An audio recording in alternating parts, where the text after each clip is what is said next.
Welcome to True Tears Stories. Please like this video and subscribe to True Tears Stories. I hope you enjoy the story. Let's begin. Claire never slept deeply anymore.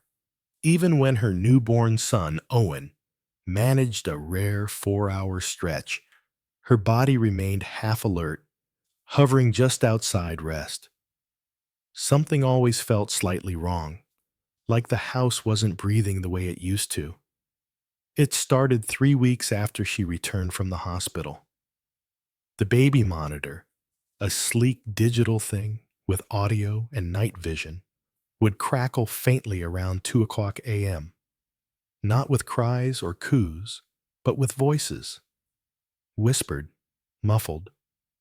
At first, she thought it was interference, maybe a neighbor's device bleeding through. But she lived in a cul-de-sac, retired couples on either side, no babies, no monitors. The first night she heard it, Claire sat up, blinking in the blue glow of the nursery camera feed. Owen was still, arms above his head in that odd newborn touchdown pose. But beneath the soft hiss of static, a voice slipped through. "You have to be quiet." A pause. "You promised." Then silence, and the soft hum of the air purifier. Claire had blinked, stared, and eventually chalked it up to exhaustion. But it happened again the next night. And again 3 nights later. She told Marcus, her husband. He didn't look up from his phone. "It's probably a neighbor. Those things aren't secure, Claire." "It's always the same voice," she said quietly, a woman. "Could be a glitch or something from a podcast."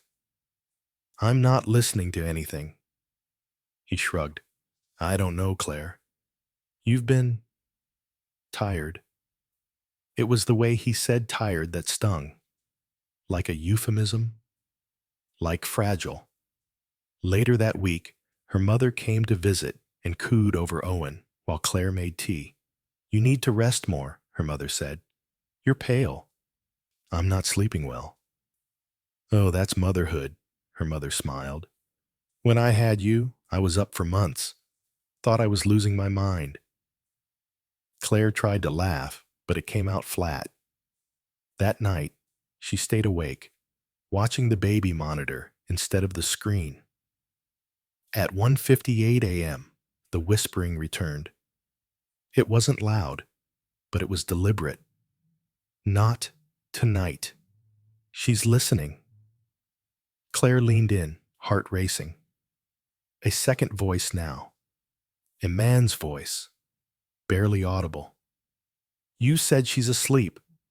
Then static. Owen stirred, shifted, and let out a sigh, but didn't wake. Claire stood in the hallway, staring at the nursery door. Her hand hovered over the knob. She opened it slowly. Nothing.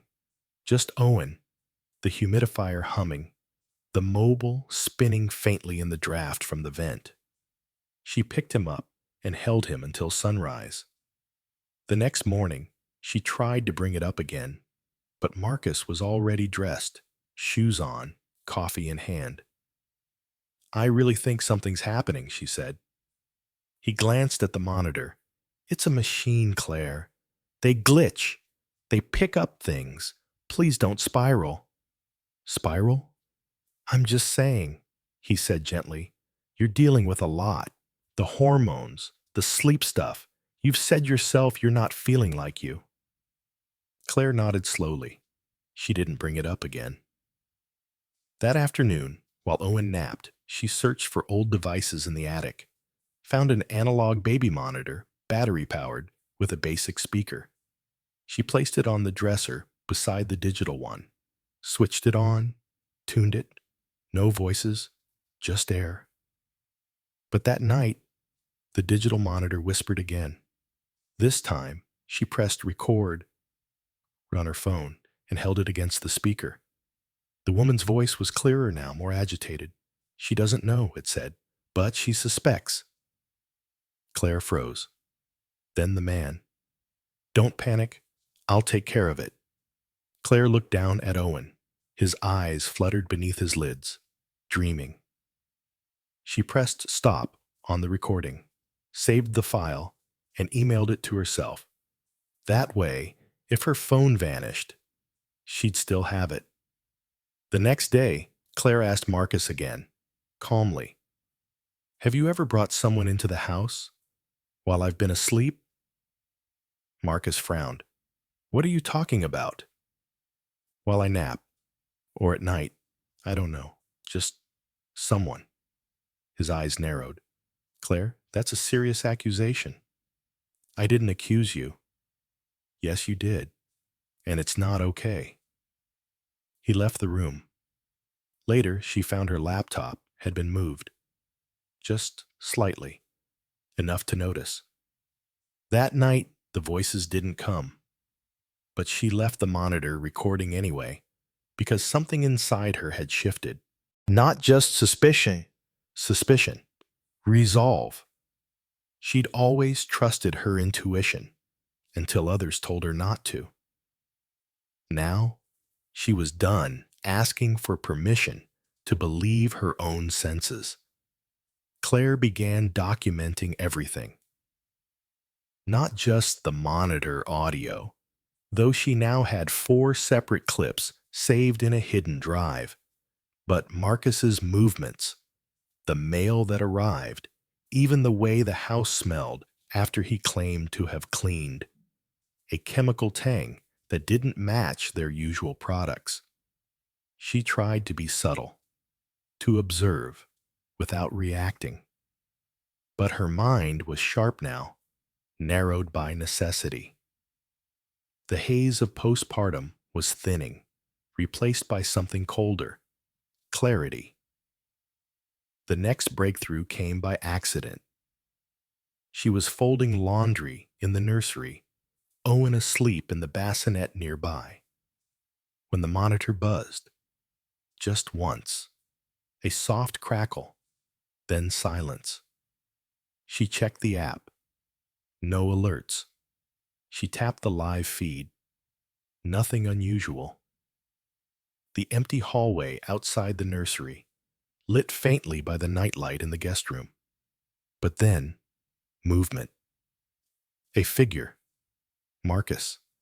Stepping quietly past the frame. Not toward the nursery, toward the office. She turned her head, listening. No footsteps, nothing audible. She tiptoed out and pressed her ear to the office door. A murmur. She knocked lightly. "Marcus?" A pause. Then the chair rolled back. He opened the door, smiling. "Hey, just answering work emails. Go rest, babe." But the monitor still showed the hallway behind him. Empty, static, frozen. She checked the timestamp. The video was delayed. He wasn't just in the office. He'd paused the feed. She didn't let it show on her face. That night, she stayed up, waiting for him to fall asleep. She crept downstairs, plugged in a flash drive, and pulled the last 3 nights of monitor recordings from the cloud backup. It took hours. But what she found rewrote everything. The whispers weren't random. They had names. Her name. Owen's. And then another. Samantha. At first, she thought it was a baby name. Maybe someone Marcus had mentioned once. But then she remembered something. A birthday party 2 years ago, before the pregnancy. A coworker of his had brought a date. Red hair, laughter that carried across the room. Claire remembered feeling invisible that night, standing near the punch bowl while everyone gathered around Marcus and this woman, Samantha.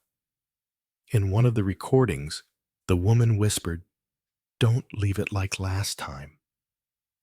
And then Marcus, "I told you, it's almost done, just wait." Claire felt the floor drop beneath her. It wasn't a ghost or paranoia. It was her husband, plotting, hiding, possibly cheating, possibly worse. She saved the files under generic names, uploaded them to two separate drives, stored one in Owen's diaper bag beneath the emergency formula packets. The other she mailed to her sister across the country. No note, just in case. The next morning, she acted normal, chatted, smiled, kissed his cheek. Marcus seemed lighter, almost relieved, like a man who believed he'd won something without knowing a game was being played. Her mother visited again that afternoon. "He seems attentive," her mom observed. "Helping with bottles, even changed Owen's diaper while I was here." "You're lucky." Claire stirred tea in slow circles. "Lucky." "You've always had a tendency to overthink, sweetheart," her mother added gently. "Just remember not to sabotage a good thing, especially now." Claire nodded. "I remember." But she no longer trusted anyone's version of good. That evening, Marcus suggested they host Thanksgiving this year. "Keep things normal," he said, setting the table. Claire agreed. They would invite everyone, her family, his, and they would listen to the truth together. She made the preparations quietly, sent out invites, smiled, played the grateful wife while documenting everything she could. One night, she found a message on Marcus's phone. He'd left it unlocked while showering. It wasn't explicit, but it was signed S. Just one line. "You said the monitor wasn't an issue anymore." She took a screenshot. That was the final confirmation. Claire didn't know what "almost done" meant, but she wasn't waiting to find out. Thanksgiving morning arrived clear and cold. The table was set. Owen napped in his swing. Her mother was in the kitchen, basting the turkey. Family trickled in slowly. Cousins, in-laws, a few faces Claire hadn't seen in a year. Everyone marveled over the baby. Everyone complimented Marcus on how hands-on he seemed. She watched them all, their eyes, their ease. She waited until dinner, until they were all seated, plates full, glasses half raised. Then she stood. "I want to share something," she said calmly. Marcus looked up, a polite smile already forming. Claire reached into the drawer and pulled out a small Bluetooth speaker, pressed play. The room hushed, static at first. Then the voices. "You have to be quiet. Don't leave it like last time." "You said she's asleep." Marcus's smile vanished. Someone at the table gasped. Her mother dropped her fork. Claire let the audio play in full, 4 minutes, no interruptions. When it ended, no one moved. She met Marcus's eyes. "I'm not paranoid," she said. Then she walked over to Owen, lifted him gently from the swing, and held him close. "I'm just finally listening." No one spoke for several seconds after the recording stopped. The room had changed. The warmth, the laughter, drained. It felt like being in the eye of a storm. Still but charged. Plates remained untouched. Forks hovered midair. Claire didn't sit back down. Her mother was the first to speak.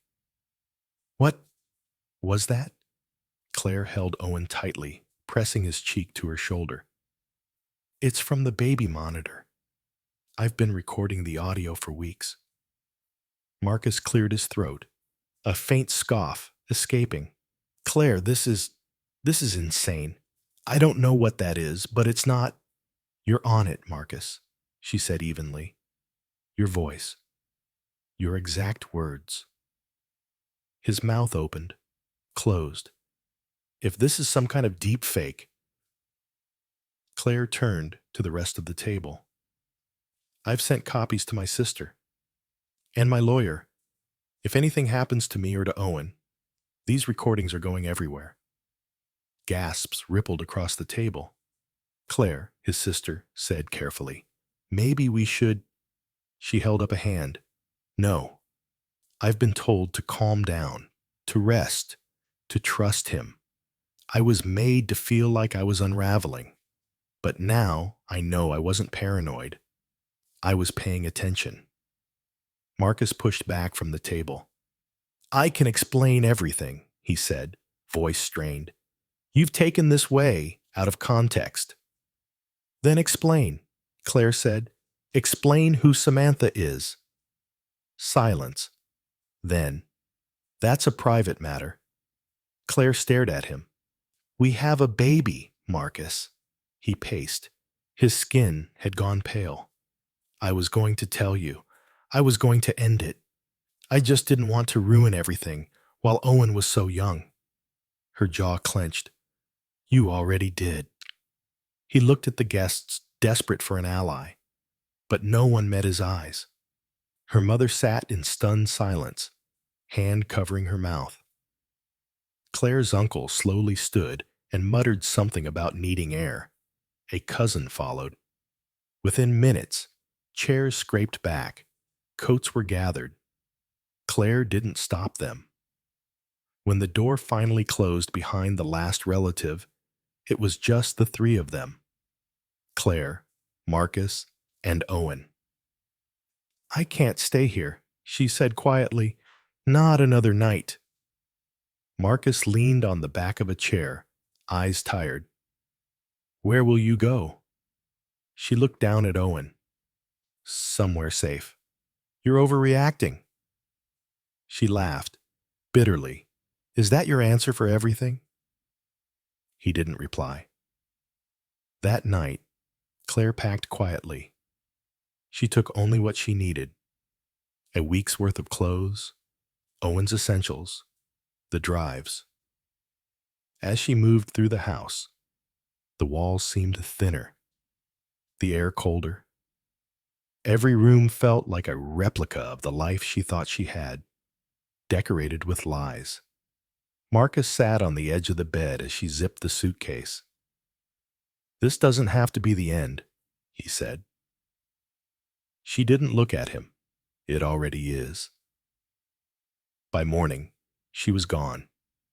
She stayed at a friend's house an hour away, a quiet place, tucked behind woods, with a long gravel drive and no shared walls. She slept that night, for the first time in what felt like forever. No static, no whispers, just Owen's gentle breathing and the rhythm of a world starting over.